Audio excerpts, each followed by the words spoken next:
Maybe Barack Obama is gay. Maybe we have videotape of him having sex with another man, or perhaps some other acts that may be not so popular amongst many of the electorate. Or maybe we have videos of political leaders having sex with little boys or little girls. The whole point of finance is to indebt, otherwise to enslave. What is a mortgage? I mean, what does that stand for? It's a death grip.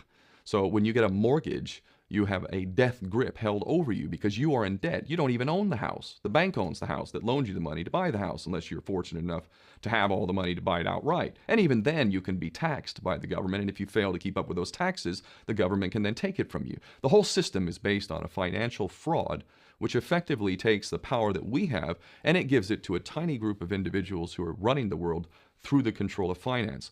With the infinite supply of money that we have allowed them to take, they have literally an infinite supply of money, and with that money, and from their psychopathic point of view, they have bought everything and everyone who can be bought.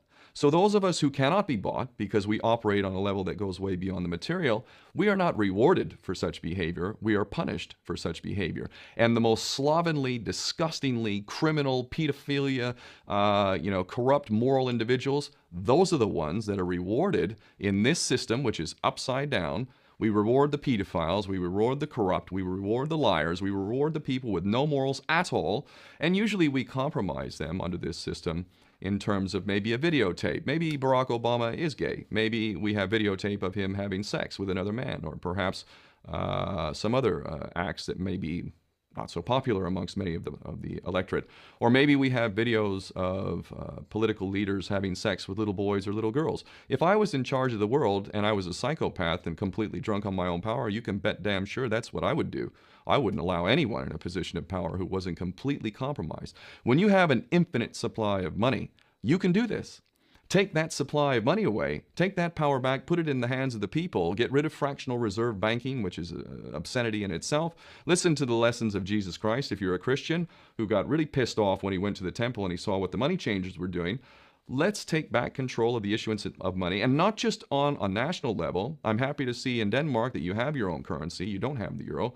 But on every country's level, they should be issuing their own currency in a transparent, non-usury based way in which it really, truly benefits the people. And in that way, we can literally free ourselves of the banking debt which is drowning us all, and we can stop scrambling for the crumbs from the table of these filthy rich psychopaths and live in a state of abundance just by changing this one thing. And I'm not just talking about abundance for Western nations who have an artificially inflated value with their currencies. We all in the West are guilty of having that reward while the rest of the world is sucking on it.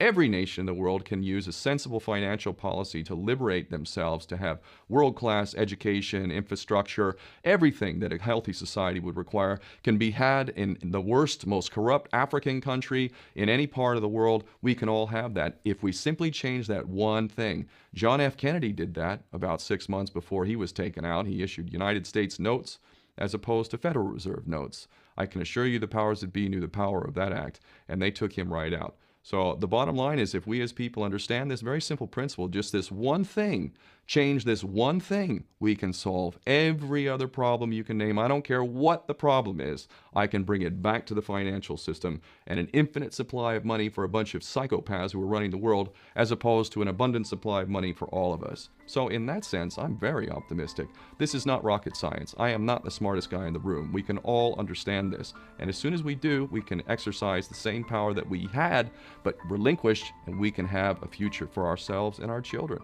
There's a lot to be optimistic about, quite frankly.